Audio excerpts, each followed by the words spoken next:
Hello and welcome to What's the Story, a short podcast from Light Reading exploring the biggest topics impacting the telecom industry, where we dive into one main story to tell you the latest news, why it matters, and what to expect next. I'm Nicole Ferraro, an editor at Light Reading, and your host for this episode. And today I'm talking with my wonderful colleagues, editors at Light Reading, Jeff Baumgartner, Mike Dano, Kelsey Ziser, and Phil Harvey. Say hi, everybody. Hi. Hi, everybody. Good job. Nice, Phil. Very well done. Thanks, So for a quick setup of today's story, we at Light Reading are, of course, following the Trump administration's tariff announcements and the implications for the companies that we cover in the telecom space and the consumers and markets that they serve. At the moment of our recording, we're roughly 21 days out from Liberation Day, when the administration first implemented sweeping tariffs on all U.S. imports. Since then, Trump has instituted a 90-day pause on most global tariffs, save for China. We'll get back to that. The pause came about after the stock market tanked and a crisis appeared to be emerging on the bond market. Despite that pause, as of yesterday, April 22nd, the International Monetary Fund slashed its forecast for global growth due to the Trump trade war. And the Wall Street Journal ran a headline reading that the Dow is headed for the worst April since 1932, as investors send no confidence signal. Now, as of today, April 23rd, the president appears to be considering slashing its 145% tariff on China, potentially in half, which may or may not happen by the time this episode runs. Who knows?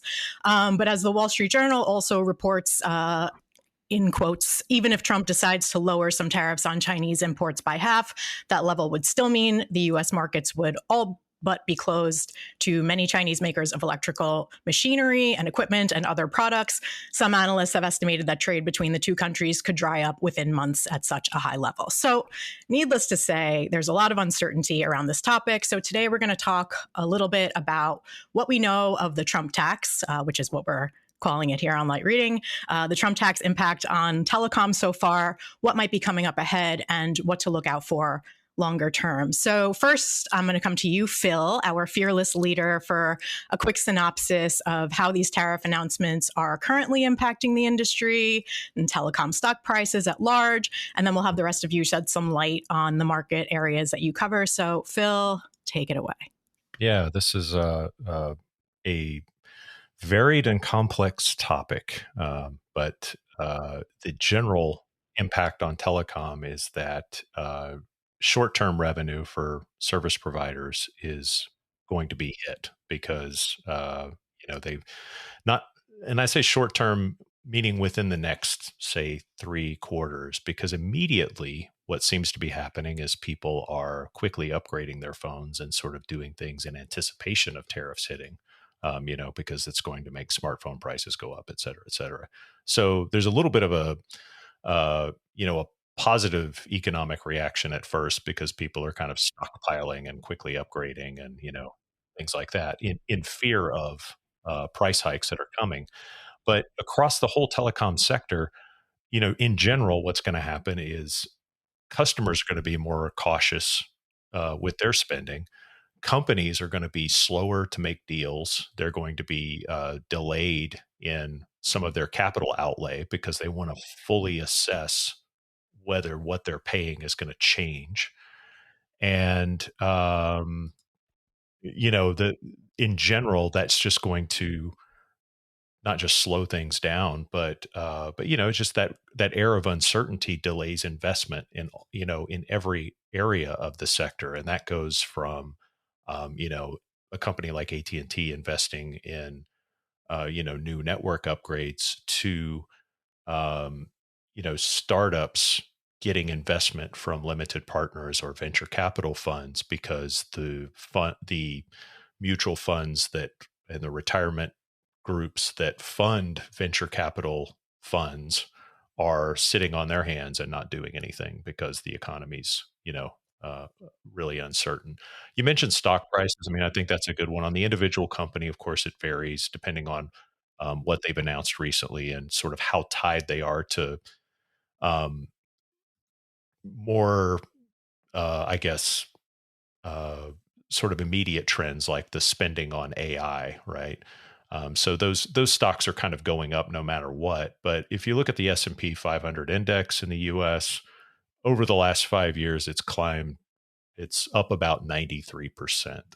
Year to date, it's down 8%. And within that 8%, it's been, up 15% and down, 20 something percent. So it's kind of all over the place, a bit of a roller coaster ride. But I think that generally gives you an idea of how the broader stock markets are reacting.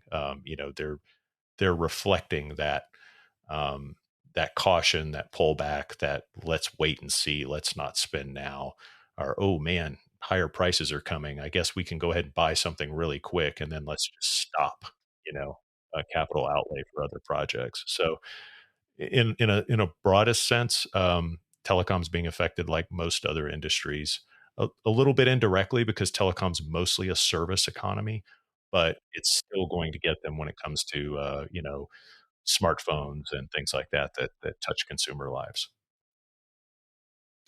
Yeah, absolutely. For the rest of you, Jeff, Mike, and Kelsey, if you want to weigh in that order on any high level takeaways about the immediate impact on wireless operators, cable and broadband operators, and the smartphone markets. Jeff, you want to dive in?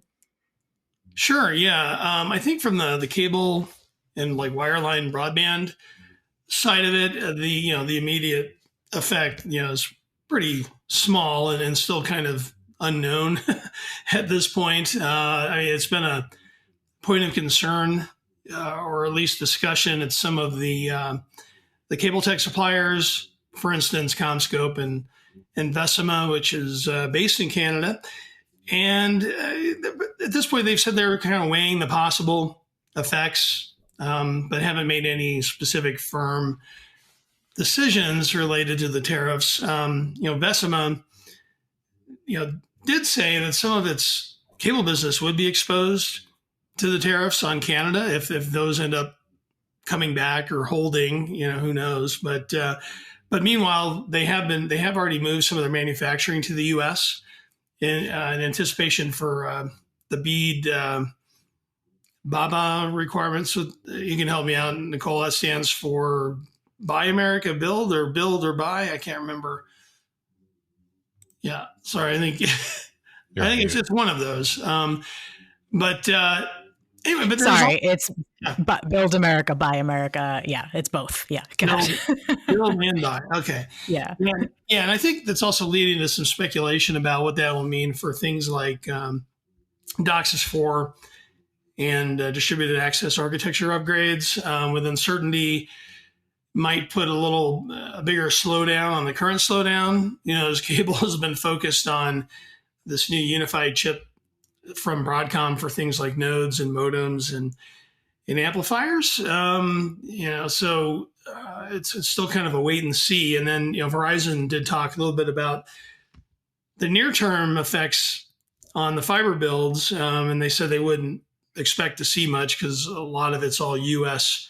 sourced, including the labor and everything, of course. So I think we're going to get into the handset stuff later. And then as we're sitting here, Comcast and Charter are going to report their earnings in the next couple of days. So I imagine they're going to be weighing in too. Yeah. Yep.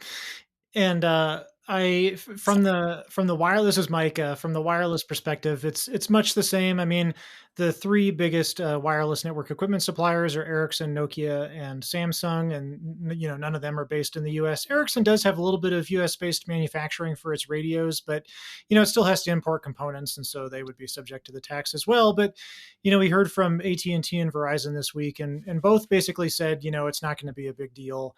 And I think the general assumption is that they've got some of this equipment stockpiled, and then they just won't import it. So I think probably we won't see any impact on the wireless networking side unless the tariffs go into, a year or more, and in which case we may see some impacts on the equipment side. And then Kelsey, I know you're going to talk about phones, but we did hear from both AT&T and Verizon. They said there's panic buying on phones going on.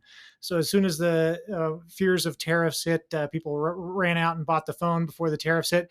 And I know, Kelsey, I think you've got a new phone. Our family bought a new car before the tariffs. We specifically went out, or not a new car, used car, but we were worried about prices increasing on cars. Got to get the kid a car, bought a car. And when we were at the dealership, this is about 2-3 weeks ago, when we were at the delership, it was one of their busiest days ever, like ever. Wow. So yeah, panic buying is a real deal. Did you still get a deal, even though everyone was clamoring? I mean, because you and I, Jeff, we live in Colorado, we are legally obligated to purchase a Subaru. And so we did do that. We didn't want to break the law here. And so we went to the, which is a pretty busy place anyway. Yeah, you don't want to get on the non-Subaru list, in this state. No, you have to have a Subaru. So. I feel like Subarus really retain their value regardless. So even with the tariffs, you're never going to get a cheap Subaru. Yeah, you will have it for 20 years, and love is what makes the Subaru. So I did ask AI if we were getting a good deal, and AI said, "Yeah, probably." So, it's like I don't know. I'm an AI. Thank you for that. That was worth the ocean you drained asking that question. Yeah, that's right. He balanced it out with the Subaru. Yeah, exactly. Yeah, I can't be mad. Because it came with like a co-op membership. Exactly. Yeah, that is my favorite trope in the telecom world right now, is everybody talking about how they're using AI to make their companies and their networks more efficient. And like, all we had to do was build this giant parking lot of data centers and computers. And it's like, yeah, that's definitely going to help the efficiency and the environment and all that. Good job, guys. 100%. But yeah, Mike's right. I did go out and I totally panic buyed, and I had an iPhone 14 and I upgraded to the 16 Pro pretty fast after the initial tariff stuff was coming out. So yeah. I think that's a probably good segue into the smartphone aspect. I mean, already consumers are on average hanging on to their phones for about 3 years, which is a lot longer than say, around 2013 or so, when people would still line up at the Apple store and get the latest one. I think it partly because some of their top concerns are, network performance, battery life. I don't think AI is there. CNET did a poll, and a third of people, I think, were interested in AI. Like this, it's pretty low.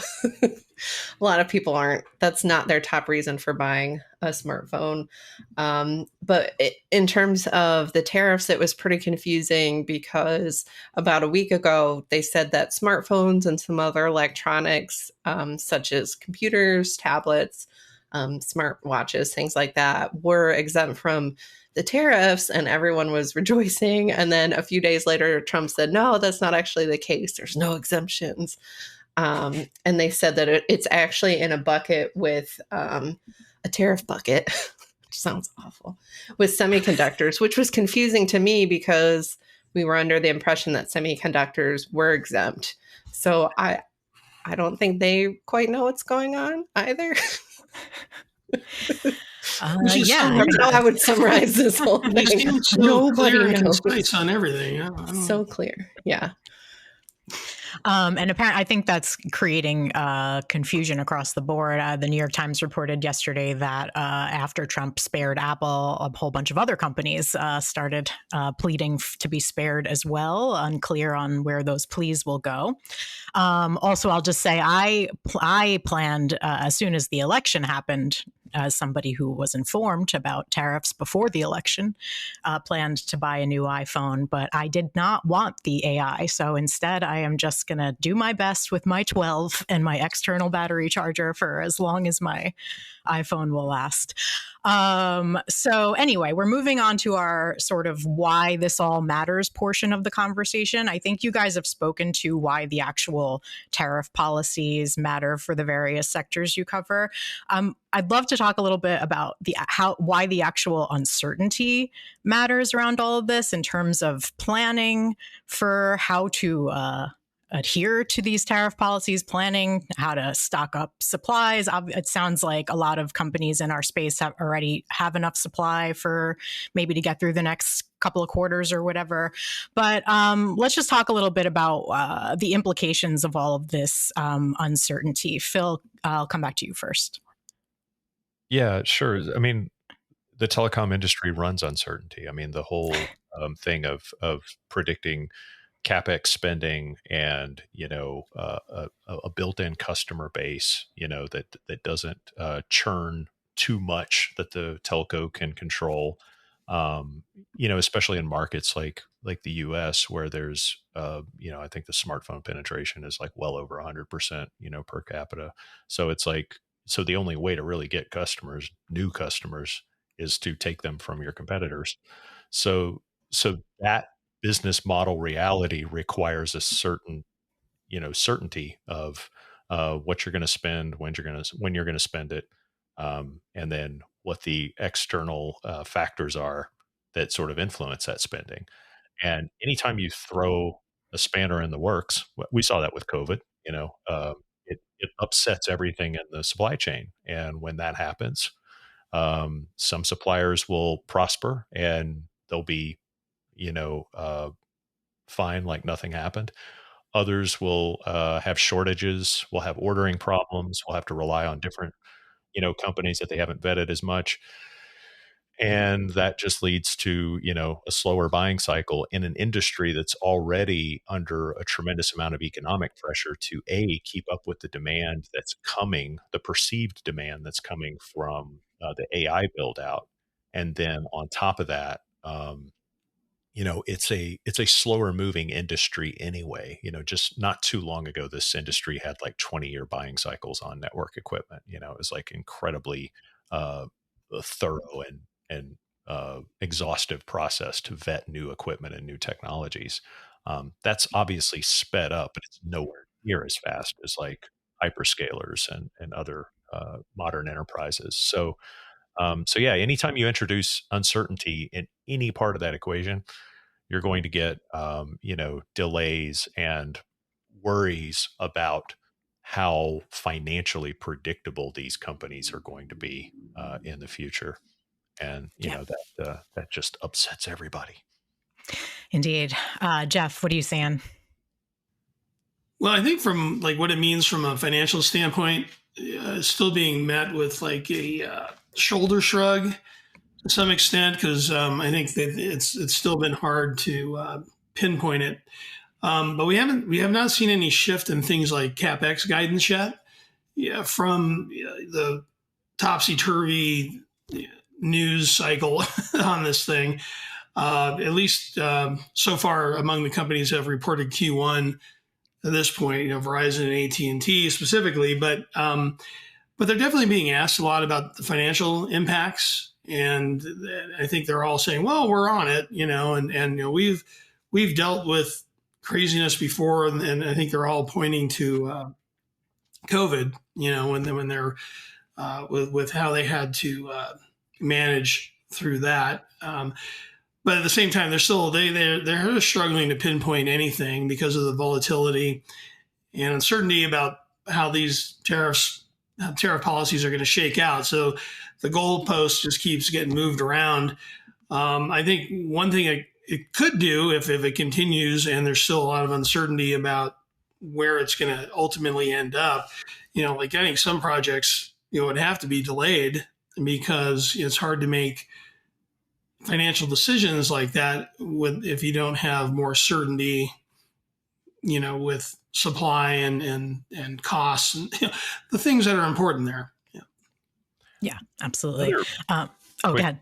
Just a quick point too about to riff off of Jeff's comment about the another finer point on the supply chain is I don't actually anticipate that the telcos will show it very much when prices are raised because of tariffs or as a result of the uncertainty around tariffs, because they keep it's the U.S. is such a consolidated and tight market anyway, that the telcos have tremendous amount of power to keep their suppliers in check. And if they tell the suppliers you're not raising prices, they're just not raising prices. So that pain will have to come out of somebody else's hide along the supply chain. So keep an eye out for that. Don't think that everything's okay just because AT&T's earnings don't change or Verizon's earnings don't change.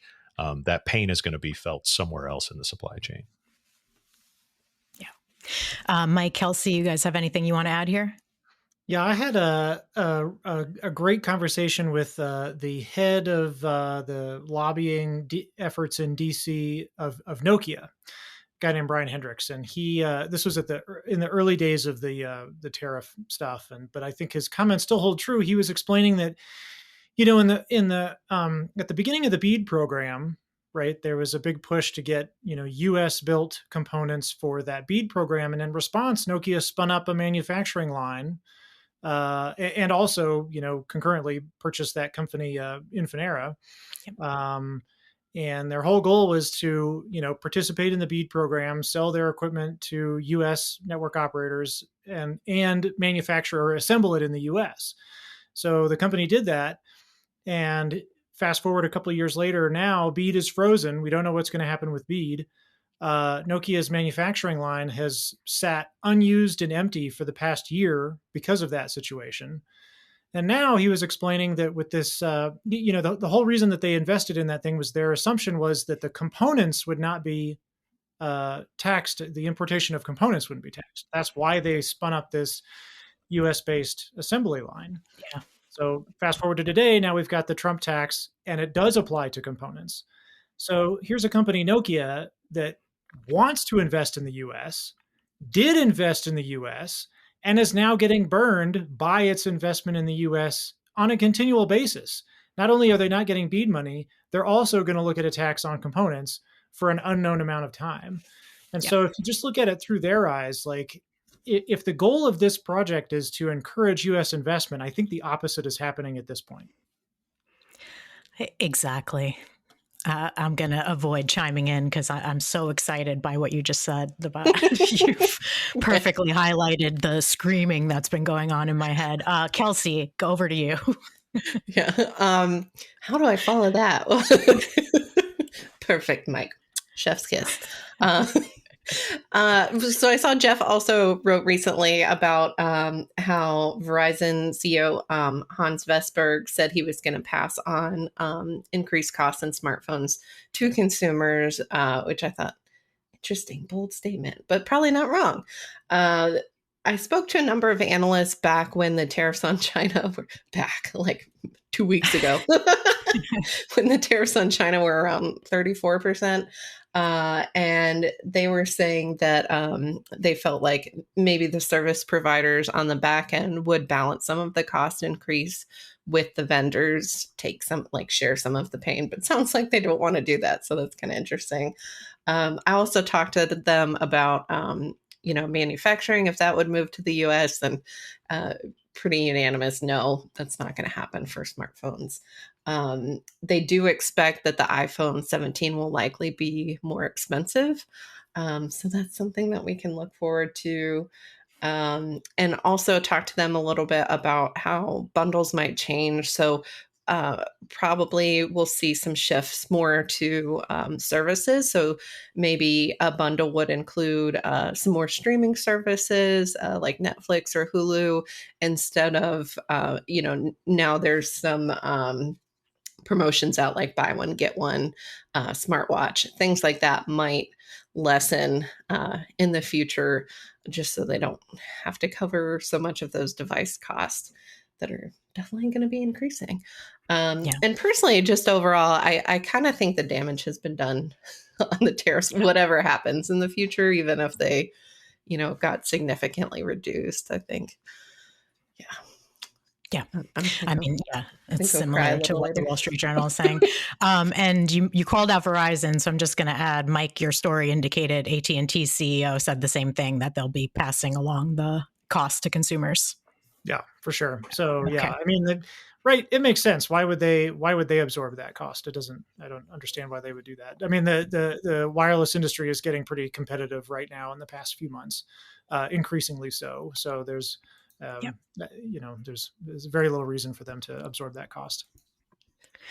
Kelsey. I did want to add, that reminded me that another thing that analysts were thinking was that service providers might stretch out the cost.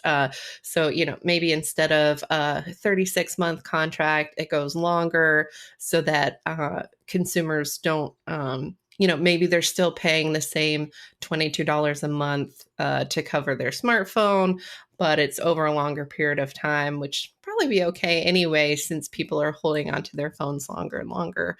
So maybe one analyst said, since people can't do math, which made me laugh. I was like, you're not wrong. They're like, oh, I'm still getting a deal. Not really. You're just, your loan is longer. So that could be a very good option. I guess so. Okay. All right. Let's move into our last segment here on what's going to happen next. Very easy to predict, obviously. So what are the main things you're all going to be watching for, both as we proceed through this 90-day pause on reciprocal tariffs and the ongoing trade war with China? How do you see this impacting telecom companies and customers over the next 6 to 12 months, let's say? Let's start in the same order. Phil, take it away. In the next 6 to 12 months, I think we will see kind of that full cycle of, lots of spending up front in terms of from the consumer point of view, like we've already talked about and seen, hurry up upgrades. Maybe that'll, with the way that these announcements are making their way out, it seems like every morning somebody wakes up and just decides to do something different. So we might actually see several mini cycles of that happening along the way. And that's, kind of bizarre, but I think the telcos on the broader, if they kind of back up and look at the broader trends, and I think they're going to try to focus investors on sort of the broader trends, which are, even though it's all affected by tariffs and imports and competition with China, there's still an awful lot of interest and investment in making AI work and turning AI into something that can actually, show productivity gains. And in order to do that, they have to build a lot more data centers and connect them all together. And so there's going to be a prolonged investment cycle there. And that's going to lead to opportunities indirectly for telcos to, build and manage networks around that. And so I think on the longer term, they've got, a nice story to tell for that. But in between, there's going to be lots of ups and downs and lots of chaos. And if just kind of looking at the market, that's kind of what we're seeing is, every other day or so we hit a dip, then we gain it all back, and then we go down again. And I just expect that that's going to be the world we live in for a little while. Yeah. All right, we'll go. Jeff, Mike, Kelsey, take it home. Yeah. So not to be too pessimistic, even though what else can we be, in the moment here, but I do, as far as like what's next, I expect to see a lot more bluster and empty promises about moving manufacturing to the U.S. and how the tariffs are going to do that. And of course, people forget that, shifting all that manufacturing takes a lot of years and billions of dollars, as, the late Carl Sagan would say. And it's not like the game Civilization, where you cut down some trees, you mine some ore, and then, hey, you push a button and this manufacturing center just magically appears. It just feels like some people feel like, hey, it's that easy. But beyond that, I mean, not to repeat myself too much, but I think it could delay some projects a little bit that have been underway as this shakes out, and the hope that more certainty emerges from this. And I think a lot of the Q1 commentary is going to be the same as we go on, a lot more underplaying the near-term impact, even though they're going to claim to have teams that are looking at ways to mitigate the potential impact of the tariffs.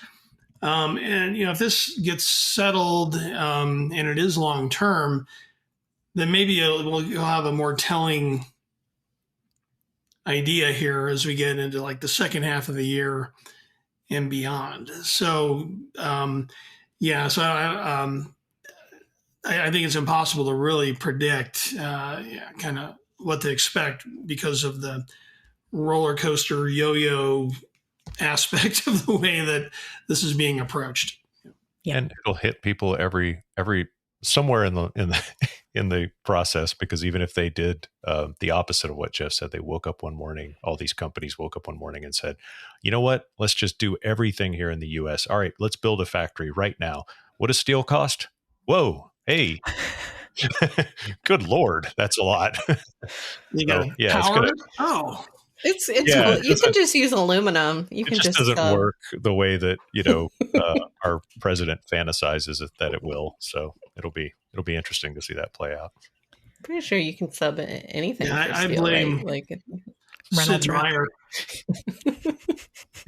toothpicks. It's fine. Yeah, I mean, so from my perspective, I don't know what'll happen with tariffs. I mean, who knows, right? Maybe they'll be gone by tomorrow. I don't know. Broadly, though, my takeaways are that NVIDIA had an interesting announcement last week. It has begun manufacturing one of its top high-end Blackwell AI chips in Arizona, in a TSMC facility in Arizona, which is a remarkable development, I think. The construction of that facility started under the first Trump administration and continued through the Biden administration, and now it's actually producing high-end NVIDIA AI chips here in the US. Other plants in other states are supposed to spin up in the next few months. So the idea of US-based manufacturing is not impossible. It just takes some time.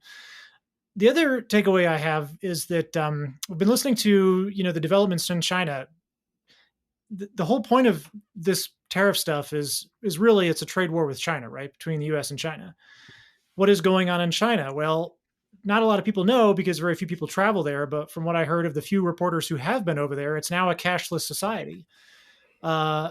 Cheap electric cars are widespread and very available, and autonomous driving is fairly commonplace in China now. The takeaway from what I understand, I haven't been there, but from the people who have, is that Chinese culture, society, and technological advancements are significant and accelerating. What that means for the future is that I think a lot of the U.S. companies that had been competing will face even more competition with companies like Huawei that have not been slowed very much by U.S. sanctions and certainly seem to be accelerating in their pace of development. And so, as 6G dawns, I think we're going to see some serious equal-footed competition between U.S. companies and Chinese companies, and I don't know what that means for the trade war, but I think it's going to be very, very serious for both sides. Indeed. Kelsey, any final words from you? Yeah,